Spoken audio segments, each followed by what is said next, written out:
எப்பொழுதும் கலைஞர் தோல்வியற்றது அல்ல, திமுகவுடைய தலைவர் தோல்வி அடையல, முதலமைச்சராக இருந்து தோத்தது கிடையாது. திரு மு க ஸ்டாலின் அவர்களே, உங்களுடைய தோல்வி எதனால் திருப்பியும் சிந்திங்க. நாங்க வெற்றியை பற்றி கொண்டாடல, 108 தொகுதியில ஜெயிச்சிட்டோம், மித்த தொகுதியில ஏன் தோத்தன்னு ஆராய்ச்சி பண்ணிட்டு இருக்கோம். எங்க தலைவருக்கு பதில் சொல்ல முடியாம நாங்க நின்றுட்டு இருக்கோம். நானும் பொதுச் செயலாளரும் அன்னைக்கு தலைவர் இன்னும் 10 தொகுதி இல்லையேன்னு இருக்கும் பொழுது 10 நாள் நானும் பொதுச் செயலாளரும் ஒட்டுமொத்த தொண்டர்களும் அழுதுட்டு இருந்தோம். ஐயோ, இன்னும் 10 தொகுதி இருந்திருந்தா எங்க அண்ணன் தலை குடிய வேண்டிய அவசியம் இல்லையே அப்படின்னு. அப்ப எங்களுடைய வேலை அடுத்த நொடியிலிருந்து செஞ்சுட்டு இருக்கோம். இன்னும் வேலை செய்யணும், இன்னும் வேலை செய்யணும், மக்கள்கிட்ட நம்பிக்கை உருவாக்கணும். தேர்தல் என்பது மக்களுடைய நம்பிக்கை, கவர்ச்சி அல்ல. தேர்தலுடைய வெற்றி கவர்ச்சி அல்ல, மக்களுடைய பெண்களுடைய நம்பிக்கை. இந்த நம்பிக்கையை உருவாக்குவது ஒரு தலைவனுடைய வேலை. அரசியல் என்பது மக்களுடைய நம்பிக்கையும் அன்பையும் உருவாக்குவது. அப்ப இந்த தேர்தலில் திமுக தலைவராக இருக்கக்கூடிய மு க ஸ்டாலின் அவர்கள் தோத்தாரு, திமுகவுடைய பொதுச் செயலாளர் திரு துரைமுருகன் அவர்கள் தோத்தாரு, ஒரு சாதாரண இளைஞர்களிடம் தோத்தார் திமுகவுடைய பொதுச் செயலாளர். அதற்கு அப்புறம் திமுகவுடைய பொருளாளருடைய மகன் தோல்வியுற்றார். அப்ப திமுகவுடைய தலைவர், பொதுச் செயலாளர், பொருளாளருடைய மகன் தோல்வியுற்ற ஒரே தேர்தல் 2026. இதை சாத்தியப்படுத்தியது எங்களுடைய தலைவர் திரு சி ஜோசப் விஜய் அவர்கள். இதை எந்த தலைவராலையும் செய்ய முடியல, எந்த தலைவராலும் செய்ய முடியல. இது கவர்ச்சிக்கானது இல்லை. திரு மு க ஸ்டாலின் அவர்கள் அப்படி நினைச்சிருந்தா நினைச்சுக்கோங்க. தமிழக வெற்றி கழகத்திலும் எங்களுடைய தலைவர் அவர்களையும் அண்டர் எஸ்டிமேட் பண்ணிக்கிட்டே இருங்க. ஒரு 4 இளைஞர்கள் இருக்காங்க, அவ்வளவுதான். கட்சி கட்டமைப்பு இல்ல, கட்சி கட்டமைப்போட இருக்காங்களா, பூத் இருக்காங்களா? எலெக்ஷன் டே அன்னைக்கு 75,000 பூத்துல 75,000 பூத்துலயும் அதுலயும் பாதி பூத்துல 60% பெண்களோட பிஎல்ஐயோட 12 மணி வரைக்கும் அந்த மிஷின் லாரியில ஏற வரைக்கும் வெயிட் பண்ணி கவுண்டிங் ஏஜென்ட் வரைக்கும் இருந்தது தமிழக வெற்றி கழகம். முடிஞ்சா திரு மு க ஸ்டாலின் அவர்களே, உங்களை சுத்தி இருக்கிற 10 பேரை வெளியே அமிச்சிட்டு ஃபீல்டு என்னன்னு போய் கத்துக்கோங்க. அதுதான் நான் சொல்ல முடியும். இன்னொரு டேட்டாவையும் சொல்றேன். கிட்டத்தட்ட 6 மாவட்டத்தில் திமுக 6 மாவட்டத்தில் ஒவ்வொரு பூத்துலையும் 25 பேர் இருக்குன்னு சொன்னாங்கல்ல. ஸ்டாலின் வருகிறார், ஒவ்வொரு வீட்டுக்குள்ளே நுழைகிறார், பிஎல்ஏ மீட்டிங் போட்டாங்கன்னு. 6 மாவட்டத்தில் சில பூத்துக்கள்ல 10 ஓட்டுங்க கம்மியா திமுக வாங்கியிருக்காங்க. உங்ககிட்ட பிஎல்ஏ ஓட்டு இருந்தா அட்லீஸ்ட் 25 ஓட்டு வாங்கியிருக்க மாட்டீங்க.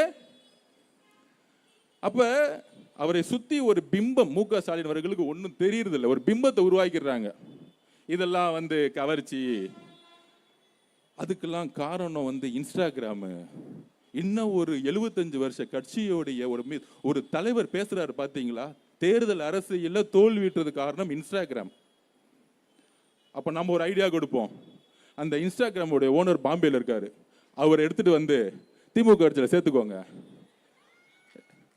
ஃபேஸ்புக்கோடைய ஓனர் எடுத்து திமுக கட்சியில் சேர்த்துக்கோங்க. வாட்ஸ்அப்போடைய ஓனர் எடுத்து திமுக கட்சியில் சேர்த்துக்கோங்க. திருப்பி திமுக 200 தொகுதியில் ஜெயிச்சிரும். அந்த 200 சொல்லட்டும், அதான் நமக்கு நல்லது. எப்பயுமே 200 தொகுதியில் வெல்வோம், 200 தொகுதியில் வெல்வோம், மக்கள் சைபரை கட் பண்ணி 20 தொகுதியில் ஜெயிச்சிருவாங்க. அப்படிதான் அனுப்புவாங்க. இன்னும் ஒரு தோல்வியற்ற பிறகு வெற்றி அடைந்த நம்பல் மக்களுக்கான திட்டங்கள்ல ஒவ்வொரு நாளும் முதலமைச்சருடைய கட்டளைப்படி, வழிகாட்டுதலின்படி போக்கஸ் பண்ணிட்டு இருக்கோம்.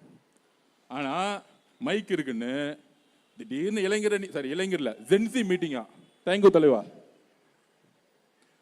விட்டா ரோடு பிளாக் ஆயிடும் நினைக்கிறேன்.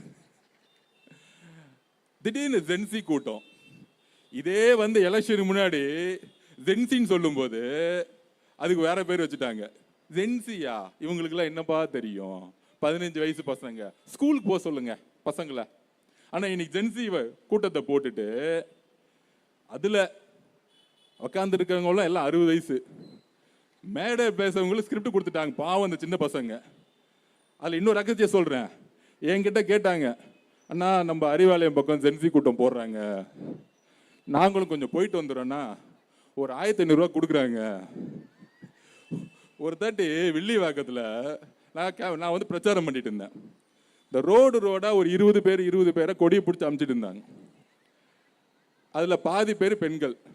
என் வண்டியை பார்த்துட்டு திடீர்னு கொடியை போட்டுட்டு லாஸ்ட் எலெக்ஷனுக்கு ஒரு நாள் முன்னாடி, அண்ணா ஒரு நாளைக்கு 2000 ரூபா கொடுக்குறாங்கண்ணா, நான் அப்படி போயிட்டு வந்துடுறேன், ஓட்டு உனக்கு தான். நான் அன்னைக்கே நினைச்சேன் வில்லிவாக்கத்துல திமுக கொடி வச்சுட்டு இருக்கக்கூடிய நம்ம பெண்களை காசு கொடுக்குறாங்கன்னு 2000 ரூபா கொடுக்குறாங்க, போயிட்டு வந்துடுறேன். நான் ஜெனிதி கூட்டத்தில் பாதி பேர் நம்ம கூட்டம், அண்ணா ஒரு 1500 ரூபா கொடுக்குறாங்க, நான் போயிட்டு வரேன். நான் சொன்னேன், போயிட்டு வாங்க தம்பி, உள்ள என்னதான் பேசுகிறாங்கன்னு கேட்டுட்டு வாங்க அப்படின்னு சொன்னோடனே அந்த பிரச்சாரத்தை நடத்துகிற என்ஆர் இளங்கோ அவர் நம்ம முதலமைச்சர் பேரை சொன்ன எல்லாம் கைத்தட்ட ஆரம்பிச்சுட்டாங்க.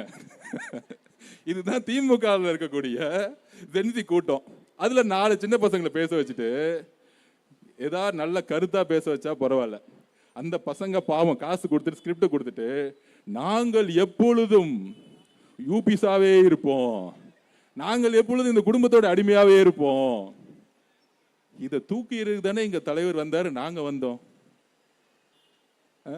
ஸோ இந்த மாதிரி இன்ஸ்டானால திமுக தோச்சுச்சு, இன்ஸ்டானால தோத்துட்டோம். திடீர்னு திமுக காரங்களாம் இன்ஸ்டாக்குள்ள போய் கண்ட பாட்டை பாடிக்கிட்டு இந்த மாதிரி திமுக வந்து ஒரு 4வது ஜெனரேஷன்ல இப்படி ஒரு அழிவை நோக்கி போகுமாங்கிறது எனக்கே வருத்தமா இருக்கு, பார்க்கவே பரிதாபமா இருக்கு. இவங்களை எதிர்த்து எப்படி பேசுறதுங்கிறதே இப்ப புரியல. அதுல அவங்க சொல்றாங்க, அதுல ஒருத்தர் வந்து யாரு, திமுக பொருளாளர் கூட பையன், அது ஒரு பண்ணையாரு, மன்னார்குடியில் தோத்தவர், திமுகவை எந்த கொம்பனாலையும் அழிக்க முடியாது சொல்லி சிரிச்சுக்கிறாரு. தம்பி, மன்னார்குடியில் தோத்து நிக்கிறேன்னு ஒரு வருத்தம் இருக்கா? மன்னார்குடியில் தோத்துட்டேன்னு ஒரு வருத்தம் இருக்கா? எந்த கொம்பனாலும் அழிக்க முடியாதுன்னா நீங்களே தோத்துட்டு வந்து நின்றுட்டு இருக்க. மன்னார்குடியில் அவுட்டு, பொதுச் செயலாளர் அவுட்டு, தலைவர் அவுட்டு, இதுக்கு மேல என்ன கொம்பனாலும் அழிக்க முடியாது. அதாவது அவங்க சொல்லிக்கிறாங்க, நீங்களாம் அழிக்க வேணாம், நாங்களே அழிச்சுக்கிறோம், நாங்களே பேசிக்கிறோம். அண்ணன் ஏராஜா வந்து பேட்டி கொடுத்தா போதும், செந்தில் பாலாஜி அண்ணன் வந்து பேட்டி கொடுத்தா போதும், மக்களே கடுப்பாயிடுவாங்க. கரூர்ல நம்மளுடைய சகோதர சகோதரிகள் இறந்த பிறகு செந்தில் பாலாஜியும் அப்புறம் நம்ம நடிப்பு திலகர் திரு மகேஷ் அவர்களுமே உண்மையை சொல்லிட்டாங்க நடிச்சு.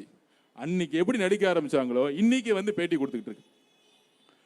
அப்ப எதிர்கட்சியாக நான் திருப்பியும் சொல்றோம், வெற்றி பெற்ற மமதையில் தமிழக வெற்றி கழகத்தில் நாங்க யாரும் பேசல. திமுக சிறந்த எதிர்கட்சியாக செயல்பட வேண்டும். அவர்களுக்கான மரியாதையும் அவர்கள் மேல நம்பிக்கையும் எங்களுக்கு இருக்கு. ஆனால் எதிர்கட்சி மரியாதை செயல்படுறாங்க, நம்மளை பார்த்து கிண்டல் பண்றதும் கேலி பண்றதும் தலைவரை ஒருமையில பேசுறது இன்னும் தொடர்ந்துகிட்டு இருக்கு. இன்னும் படிப்பனையே வரல. ஏன் தோத்தாங்கிறது நமக்கு நல்லா தெரியும். நானும் இந்த ஒரு 60 நாளா பார்த்துட்டு 30 நாளா பார்த்துட்டு இருக்கேன். யாராச்சும் ஒருத்தர் வந்து அது உண்மையை சொல்லுவாங்களான்னு பார்த்துட்டு இருக்கேன். திமுக தலைவர் அவர்களும் சொல்லல, தான் மகன் இளவரசர் உதயநிதி அவர்களும் சொல்லல, அந்த கட்சியில யாருமே சொல்லல திமுக ஏன் தோத்துச்சுன்னு உண்மையா இது வரைக்கும் சொல்லல. நான் 2002 இருந்து இன்னி வரைக்கும் முரசொலியில படிச்சுக்கிட்டே இருக்கிறேன். கலைஞர் எழுதிக்கிட்டே இருப்பார் உடன்பரப்புல இருந்து, இன்னைக்கு வரைக்கும் படிக்கிறேன். திமுக பத்தி ஒவ்வொரு நொடியும் தெரியும், ஒவ்வொரு காலத்துல என்ன மாதிரி செயல்பட்டுக்கும் தெரியும். திரு கலைஞர் அவர்கள் எதிர்கட்சியா இருக்கும்போது எப்படி செயல்பட்டார்னு பார்த்தாலே கொஞ்சம் அறிவு வந்துடும். ஆனா சுத்தமா வரவே இல்லை. நேரா போய் மைசூர்ல உட்காந்துக்கிட்டு பிஜேபியோட எப்படி கூட்டணி போடலான்னு பேசிக்கிட்டு இருக்காங்க, பையனும் மாப்பிள்ளையும். அப்ப இந்த கட்சியை ஆட்சியை ஒழிச்சது யாரு? அவங்க தான் ஒழிச்சது, அந்த குடும்பம் தான். தலைவர் சொன்னார் பாருங்க, திமுகவோட தோல்விக்கு உங்களுடைய குடும்பம் தான் காரணம், வேற யாரு காரணம்? அது செய்த தவறுகள் என்ன? அதை அனலைஸ் பண்ண வரல. அப்படி அனலைஸ் பண்ணாம வராது, நமக்கு ரொம்ப நல்லதுங்கிறத பதிவு பண்றேன்.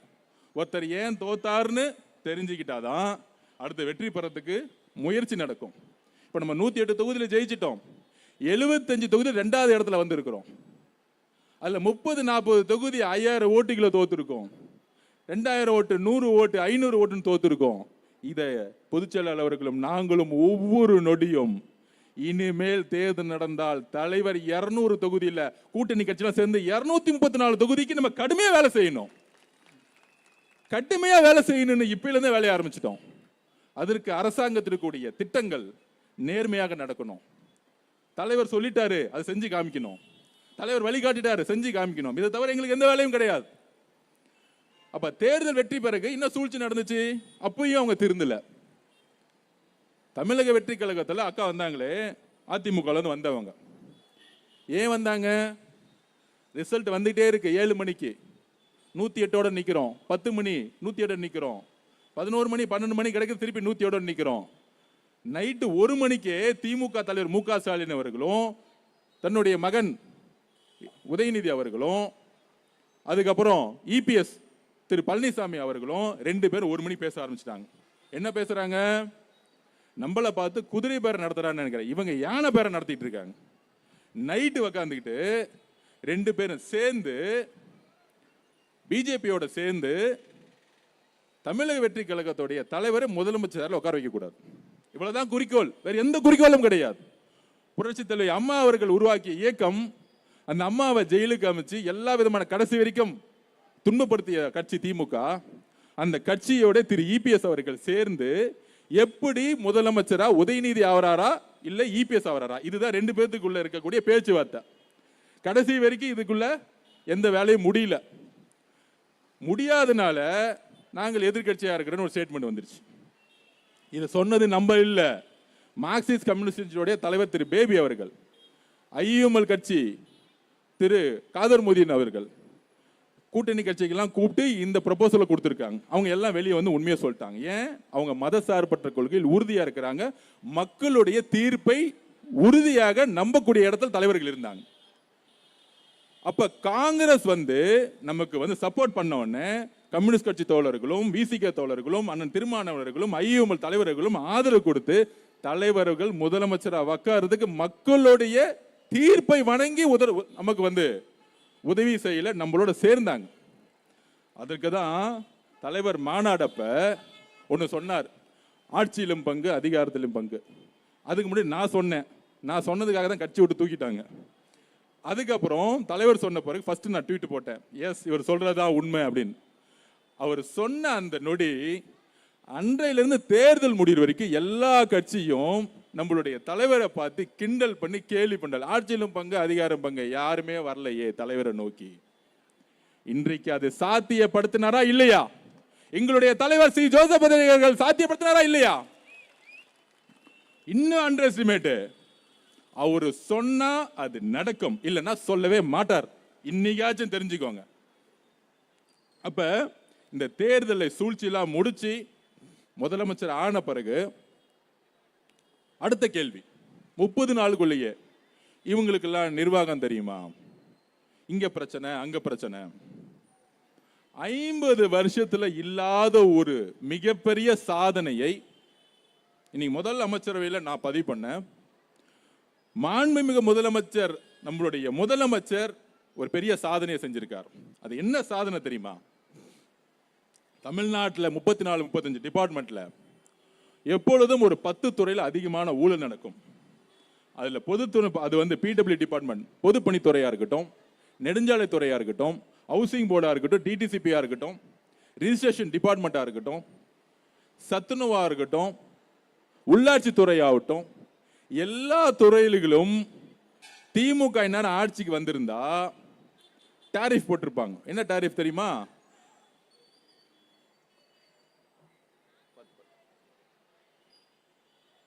பரவாயில்லைங்களா?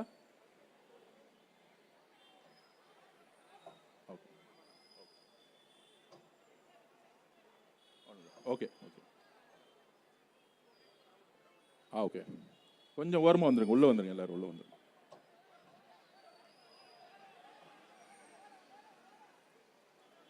அண்ணா கொஞ்சம் எல்லாரும் உள்ள வர சொல்லிடுங்க. கொஞ்சம் எல்லாரும் உள்ள வந்துருங்க, எல்லாரும் உள்ள வந்துருங்க. அப்போ ஒரு டாரிஃப் போட்டிருப்பாங்க.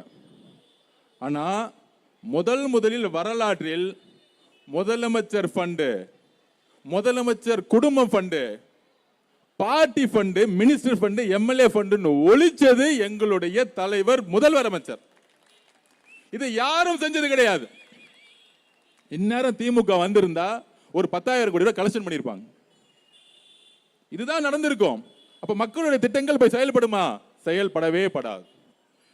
50 வருஷ பிரச்சனையை 30 நாள்ல ஒழிச்சிருக்காரு. இது நீங்க யாருக்கிட்ட வேணாலும், மீடியா நண்பர்கள் சரி, யாருக்கிட்ட வேணாலும் நீங்க ரிஜிஸ்ட்ரேஷன் டிபார்ட்மெண்ட் போங்க, இல்ல ஒரு வீடு கட்டணும்னா நீங்க ஹவுசிங் டிபார்ட்மெண்ட் போங்க, டிசிசிபி போங்க, சிஎம்டிஏ போங்க, இந்த வசூலிச்ச கும்பல் எல்லாம் எல்லாம் வெளியே ஓட்டாங்க. டாஸ்மார்க்னு சொல்லிட்டு கடையை பக்கத்துல டூப்ளிகேட்டா 100 கடை இருந்துச்சுன்னா 300 கடை டூப்ளிகேட் படம் வச்சு ஓட்டிட்டு இருந்தாங்க திமுக காரங்க. ஏதாச்சும் ஒரு டூப்ளிகேட் கடை இருக்கா இப்ப மட்டும் ஏன் இல்ல? ஏனால் காவல்துறை நிமிர்ந்து செயல்பட்டு இருக்கு. அந்த காவல்துறை யாருடைய கண்ட்ரோல்ல இருக்கு? எங்களுடைய முதலமைச்சருடைய கண்ட்ரோல்ல இருக்கு. மிகப்பெரிய பிரச்சனை என்ன? இந்த 5 வருஷத்துல ட்ரக்ஸை விட்டுட்டாங்க எல்லா தெருவிலையும். அப்ப அந்த ட்ரக்ஸை எடுக்கிறவங்க பெண்களுடைய பாதுகாப்புக்கு அச்சுறுத்தலா இருக்கிறாங்க. இப்ப ட்ரக்ஸை ஒழிக்கிறது தான் பெண்களுடைய பாதுகாப்புக்கு முழு சுதந்திரம் கிடைக்கும்.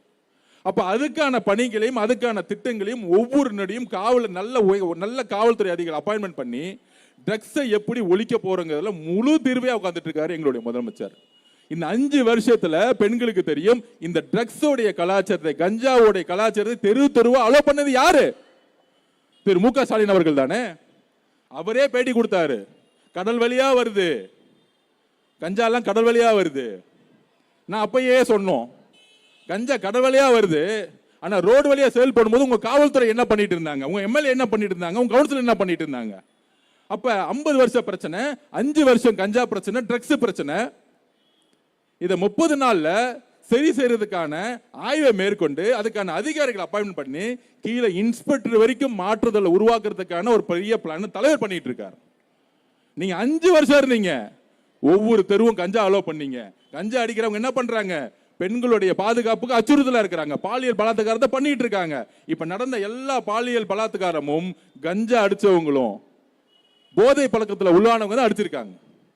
அப்ப இந்த சமூகத்துல எவ்வளவு பெரிய பிரச்சனையை இந்த போன 5 வருடம் உருவாக்கி இருக்காங்க. என்றைக்காச்சும் இளவரசர் உதயநிதி அவர்களே இந்த கஞ்சா பிரச்சனைக்காக ஒரு ரிவ்யூ போட்டிருப்பீங்களா? நீங்க துணை முதலமைச்சரா இருக்கும் பொழுது இளைஞர்களுக்கான கட்சியா இருந்தீங்க, ஸ்போர்ட்ஸ் மினிஸ்டரா இருந்தீங்க, நீங்க போட்டீங்களா? ஸ்போர்ட்ஸ் மினிஸ்டர் முதல்ல என்ன கூப்பிட்டு சொன்ன தலைவர் என்ன சொன்னாரு? எல்லா இடத்துலையும், சென்னை முதல் எல்லா இடத்துலையும் ஸ்போர்ட்ஸ் கிரவுண்டை கட்டுங்க, எந்த இளைஞர்களும் கஞ்சா பழக்கம் போவோம், விளையாட்டை வந்து ஊக்கப்படுத்துங்க. எவ்வளவு பட்ஜெட் ஆனாலும் பரவாயில்ல. முதல் மீட்டிங் ஒரு ஸ்போர்ட்ஸ் மினிஸ்டர்னா சும்மா ஒரு 300 கோடி ரூபாய் பட்ஜெட் கிடையாது. எல்லா இடத்துலையும் ஸ்போர்ட்ஸ் உருவாக்குங்க, பெண்களையும் ஸ்போர்ட்ஸ் கொண்டு வாங்க. நாங்க ஓடிக்கிட்டு இருக்கோம், செயல்ல உட்கார்ந்துகிட்டு இருக்கோம். எந்த அமைச்சரும் 1 ரூபாய் காசு வாங்கல. தைரியம் இருந்தா ப்ரூவ் பண்ணுங்க இளவரசர் உதயநிதி அவர்களை, தைரியம் இருந்தா ப்ரூவ் பண்ணுங்க. தைரியம் இருந்தா உதயநிதி அவர்களை ஒரு பிரஸ் மீட் வச்சு நான் இன்னைக்கு சொல்றேன், தைரியம் இருந்தா எதிர்கட்சி தலைவரா நீங்க உட்கார்ந்துருக்கீங்களா? ஆனா நமக்கு ஒரு குறிக்கோள் வச்சுக்கணும். மன்னர் ஆட்சியில பிறப்பால முதலமைச்சர் உருவாகக்கூடாதுன்னு நினைச்சோம். இனிமேட்டு எதிர்கட்சி தலைவரா உருவாகக்கூடாது, அதையும் கொஞ்சம் ஒழிச்சு விட்டுறணும். ஜெயிச்சு முடிச்ச ஒரு 59 ஜெயிச்சுட்டு எதிர்கட்சி தலைவரா ஆக்கிட்டாங்க அவங்க அப்பா. திருந்தா திமுக சட்டமன்றத்துக்கு வரவே வராத போன தாட்டி இருந்த துணை முதலமைச்சர் எதிர்கட்சி தலைவர். ஏன் தெரியுமா? எதிர்கட்சி தலைவர்னா கேபினெட் ரேங்க், கவர்மெண்ட் வீடு கொடுத்துரும், கார் கொடுத்துரும், எல்லாம் ஒரு பேரு கிடைச்சிரும். வாங்க சட்டசபைக்கு வாங்க, வெயிட் பண்றோம், நீங்க என்ன பேசுறீங்கன்னு நாங்களும் பார்க்குறோம். அப்ப 5 வருஷத்துல ஒரு பாலியல் பலாத்காரம் திரு உதயநிதிகள் போனதே கிடையாது, ஒரு ரிவ்யூ மீட்டிங் போட்டது கிடையாது, ஒரு கஞ்சா சேல்ஸுக்கு ஒரு ரிவ்யூ மீட்டிங் போட்டது கிடையாது.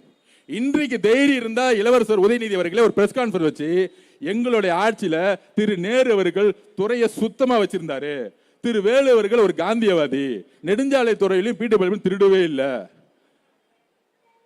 திரு செந்தில் பாலாஜிகள் மின்துறையிலையும் 10 ரூபாய் டாஸ்மார்க் சரி அந்த 10 ரூபாயை திருடி எங்களுக்கு எல்லாம் மேல கொடுக்கவே இல்லை. திரு செந்தில் பாலாஜி திட்டவே கூடாது, அது தப்பு. செந்தில் பாலாஜி திருட சொல்லி அந்த பணத்தை எடுத்துட்டு போய் கொடுத்தது யாரு? உங்களுடைய மருமகனுக்கும் உங்களுடைய மகன் உதயநிதி அவர்களுக்கும் பங்க பிரிச்சுக்கிட்டது யாரு? திரு மு க ஸ்டாலின் தன்னுடைய மகனுக்கும் மருமகனுக்கும் பங்க பிரிச்சுக்க கொடுத்து விட்டாரு. அப்ப இந்த அமைச்சர்கள் எதுக்காக வச்சிருந்தாங்க? ஊழல் செய்யறதுக்காக மட்டுமே வச்சிருந்தாங்க. அதனாலதான் 30 மினிஸ்டர்ல 15 மினிஸ்டர் சாதாரண ஏழையா இருந்தக்கூடிய எங்களுடைய இளைஞர்கள்கிட்டையும் சாதாரண எங்க சகோதரிகள்கிட்டையும் எங்க தோத்து போயிருக்கீங்க. திருப்பூர்ல ஒரே ஒரு ஓட்டுல ஒரு அமைச்சர் தோத்தாரு. அவருடைய பின்புலம் யார் தெரியுமா? ஒரு சாமானிய இளைஞன். சொன்னாங்களே இளைஞரால என்ன புரட்சி உருவாக்க முடியும்னு. It's youth revolution and women revolution. அதை உருவாக்குறது எங்க தலைவர். அப்ப சாமானியன் ஒரு பெரிய அமைச்சரை 100 கோடி ரூபாய் செலவு பண்ற தூக்கி எறிஞ்சார்னா, உள்ளபடி சொல்றேன், பெரியார் உயிரோடு இருந்திருந்தால் எங்கள் தலைவரை கட்டி அணைத்திருப்பார். கட்டி அணைத்திருப்பார். திரு அண்ணா அவர்கள் உயிரோடு இருந்திருந்தால் கட்டி அணைத்திருப்பார். ஏன் தெரியுமா? அவரு வேட்பாளர் அனௌன்ஸ் பண்ணும் பொழுது அதுக்கு முன்னாடி பிரச்சாரம் எல்லாம் விஜய் விஜய்னு தான் பிரச்சாரம் பண்ணிட்டு இருந்தாங்க. ஆனால் வேட்பாளரா சொல்லும் பொழுது என்னுடைய ஐடென்டிட்டியை நான் ஏன் மறைக்கணும், என்னுடைய பெயர் திரு சி ஜோசப் விஜய்னு சொல்லும் பொழுது அங்க மதவாதத்தை ஒழித்தார். தமிழ்நாட்டை மதவாதத்தை ஒழித்தாங்க. தமிழக மக்கள் இந்த மதமா அந்த மதமான்னு பார்க்கல, ஒரு நல்ல தலைவர், ஒரு நல்ல மகன் வேணும்னு நினைச்சாங்க. அதுக்கப்புறம் ஒட்டுமொத்த ஜாதியும் ஒழிச்சிட்டார். இந்த ஒவ்வொரு வேட்பாளரும் இந்த ஜாதியா அந்த ஜாதியா பார்க்கவே இல்லை. இது விஜய் அவர்கள் முதலமைச்சரா வரணும், என் பிள்ளைக்கு நான் ஓட்டு போறேன்னு சொல்லிட்டு ஜாதியை ஒழிச்சிட்டாங்க. அதுக்கு அடுத்த முக்கியமான ஒரு விஷயம் இருக்கு.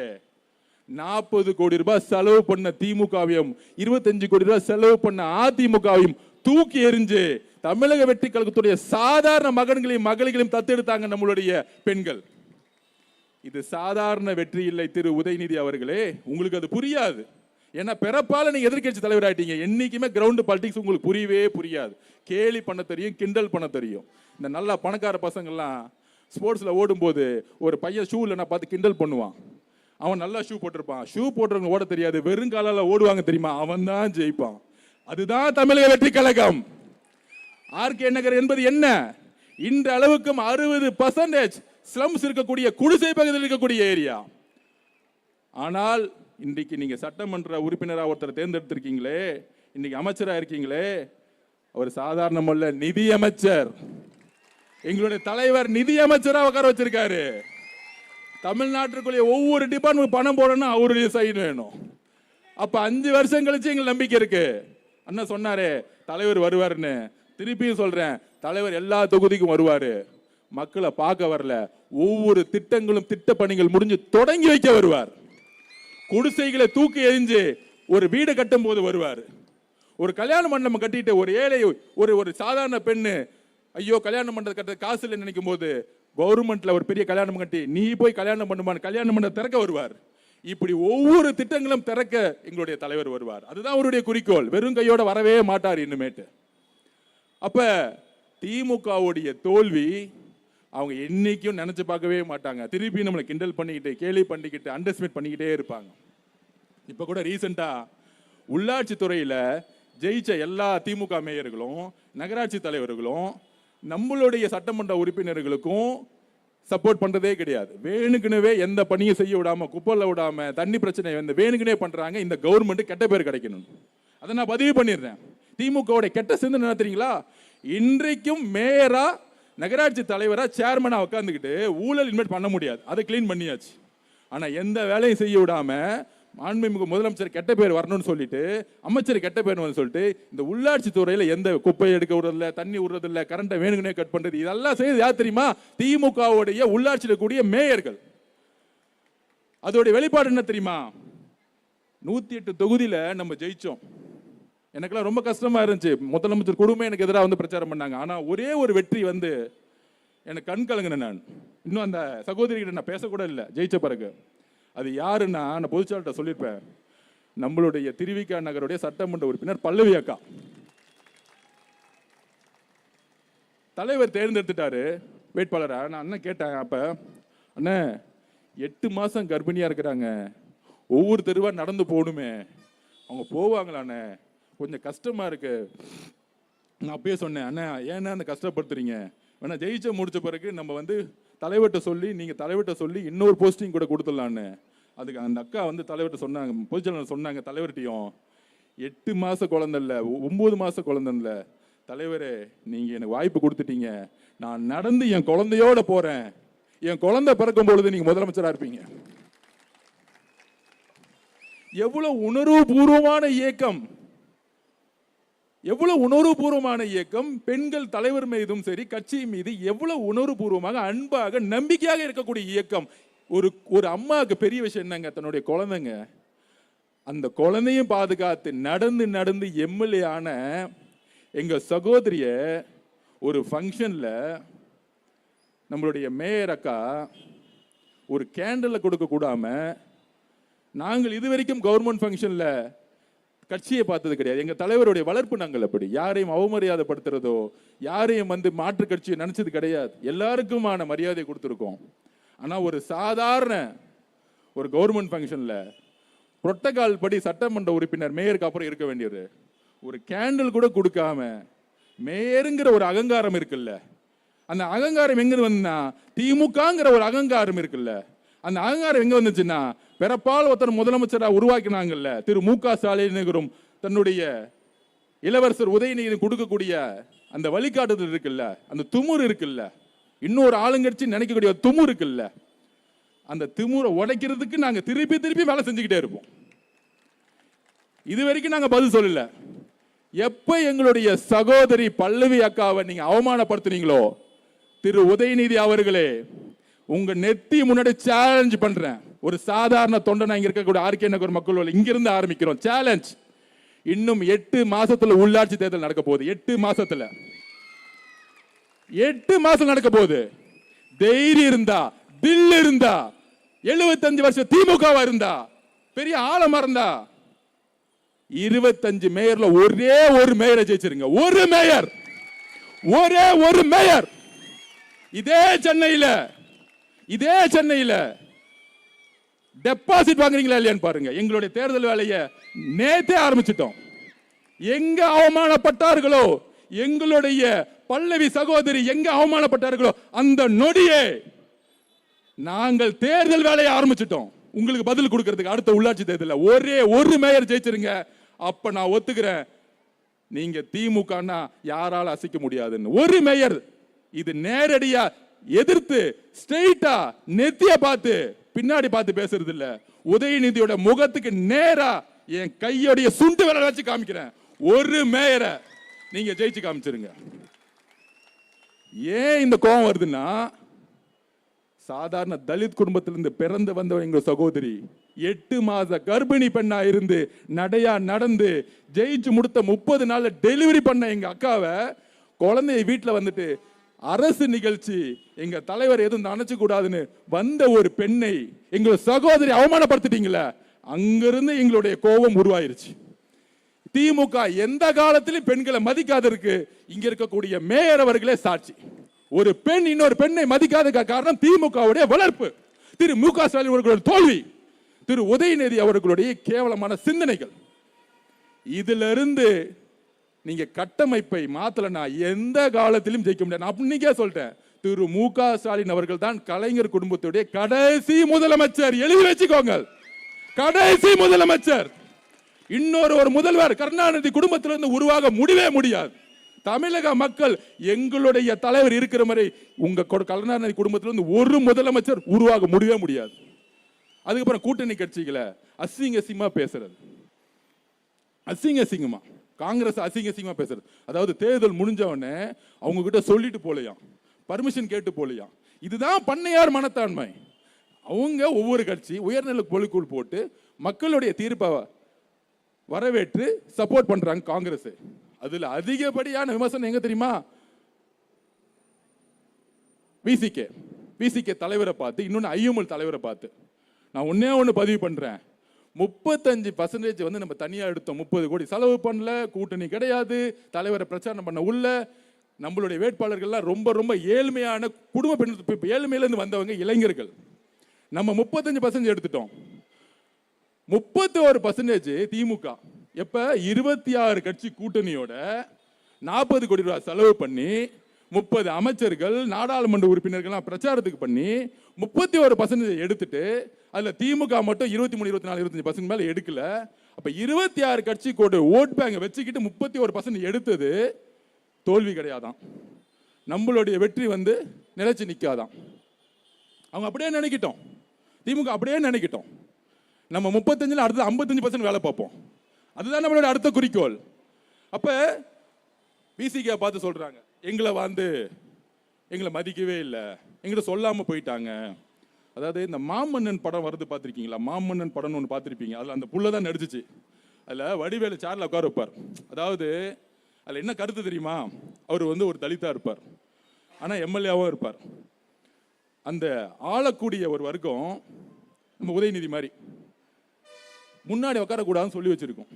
அந்த சேருங்கிறது ஒரு அதிகாரம். அம்பேத்கர் என்ன சொல்லுவாருன்னா, தீண்டாமை என்பது என்னன்னா, ஒரு சாமானியன் ஒடுக்கப்பட்டவன் அதிகாரத்துக்குள்ள வரணும்னு நினைக்கும் பொழுது ஒரு ஆளுங்கட்சியா இருக்கக்கூடிய மனப்பான்மை, நீ எல்லாம் அதிகாரத்துக்கு வரலான்னு ஒரு எண்ணம் வரும் பாத்தீங்களா? நீ ஒரு பெண், நீ எல்லாம் எம்எல்ஏ ஆகலாமா? நீ ஒரு பெண், நீ எல்லாம் மினிஸ்டர் ஆகலாமா?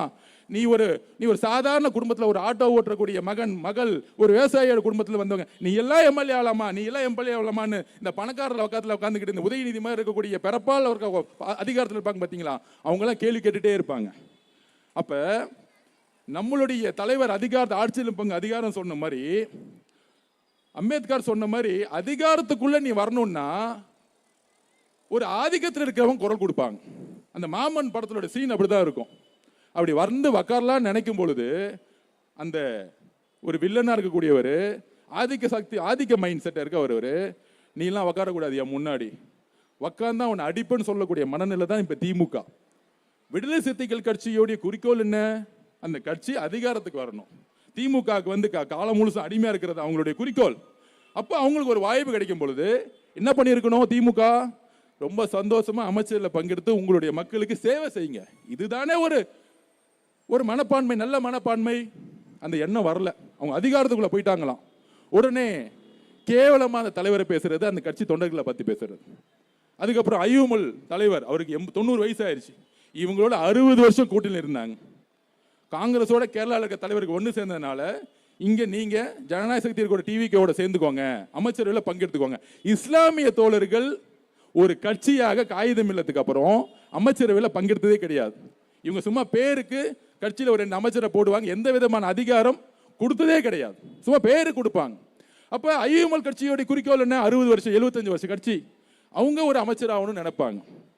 அப்ப நம்மளுடைய தலைவருடைய வெற்றி எங்க தெரியுமா முழுமை பெறுது? அவர் சொன்னார், பதவியேற்று முடியும் பொழுது ஐஎம்எல்லுடைய மினிஸ்டரும் விசிகேவுடைய மினிஸ்டர் திரு வன்னியரசு அவர்களும் பதவியேற்று முடிச்ச உடனே தலைவர் சொன்ன வார்த்தை என்ன தெரியுமா? தலைவரை பார்த்து, நான் முதலமைச்சர் ஆனவுடனே சந்தோஷம் இல்லைங்க, இன்றைக்கு தான் என் மனசு நிறைவடைதுன்னு சொன்னார். இந்த மனப்பக்குவம் 75 வருஷம் கட்சியா இருக்கக்கூடிய திரு மு க ஸ்டாலின் அவர்கள் உங்களுக்கு இல்லையே. இங்க தலைவர் நினைச்சிருந்தா ஐஎம்எல் கொடுக்க வேணாம், நம்ம கட்சியில இருந்து ஒருத்தர் கொடுத்துருக்கலாமே. விசிகே கடைசி வரைக்கும் நாங்க வெளியிருந்து ஆதரவு கொடுக்குறோம், மினிஸ்டர் வேணான்னு சொன்னாங்க. எங்க தலைவர் சொன்னாரு, நீங்க 40 வருஷம் கஷ்டப்பட்டிருக்கீங்க, நீங்க தயவு செஞ்சு அமைச்சரவைக்குள்ள வந்துருங்க. ஏனென்றால் வன்னியரசுடைய அமைச்சருங்கிறது வன்னியரசுக்கான அமைச்சர் இல்ல, ஒட்டுமொத்த தலித் மக்களுக்கான அமைச்சர் அப்படின்னு சொன்னது எங்களுடைய தலைவர். ஐஎம்எல்லுடைய அமைச்சர் ஒரு கட்சிக்கான பிரதிநிதித்துவம் இல்ல, இஸ்லாமிய சகோதரர்களுக்கான பிரதிநிதித்துவம் சொன்னது எங்களுடைய தலைவர். இந்த மனப்பக்குவம் 75 வருஷம் அரசியல் கட்சிக்கு உங்களுக்கு இல்லையே. யாருக்கு அரசியல் தெரியல? யார் அரசியல் புரிஞ்சுக்கிட்டு இருக்கா?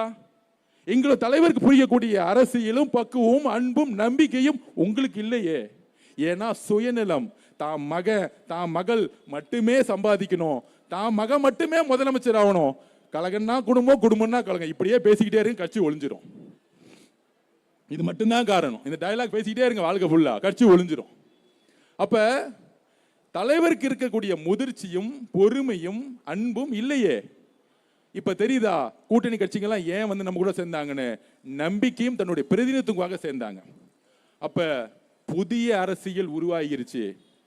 நமக்கு எதிரி இருக்காங்கன்னு பேசணும்னா தலைவர் சொல்லக்கூடிய வழியில் நாம் உண்மையான நிர்வாகத்தை உருவாக்குவோம். ஊழல் இல்லாத நேர்மையான உலகம், பெண்கள் பாதுகாப்புக்கு முக்கியத்துவம் எப்போதும் தலைவர் கொடுப்பார். அதனால திமுகவுக்கு அதிகமான பதில் சொல்றதோட இதோட பேசி முடிச்சுட்டு நிர்வாகத்துக்கான பணிகளை நம்ம செய்வோம்.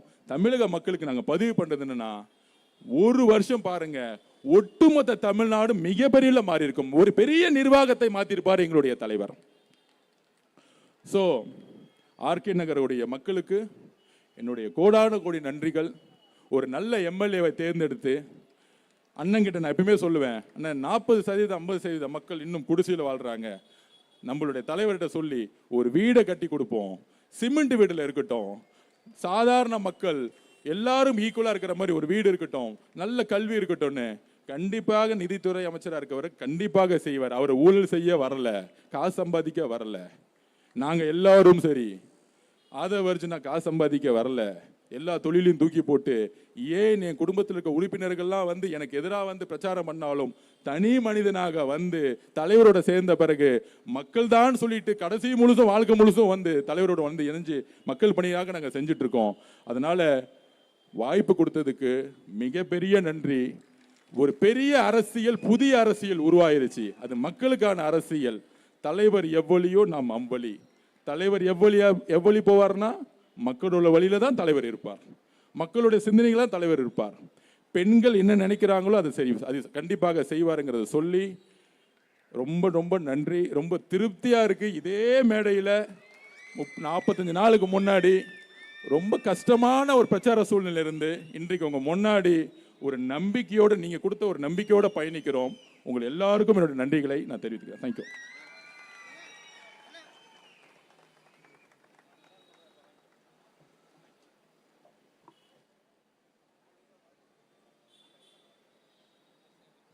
நமது மாவட்ட செயலாளர் அவர்கள் மாண்புமிகு அமைச்சர் அவர்களுக்கு பொன்னாடை அணிவித்து மரியாதை செலுத்துகிறார்.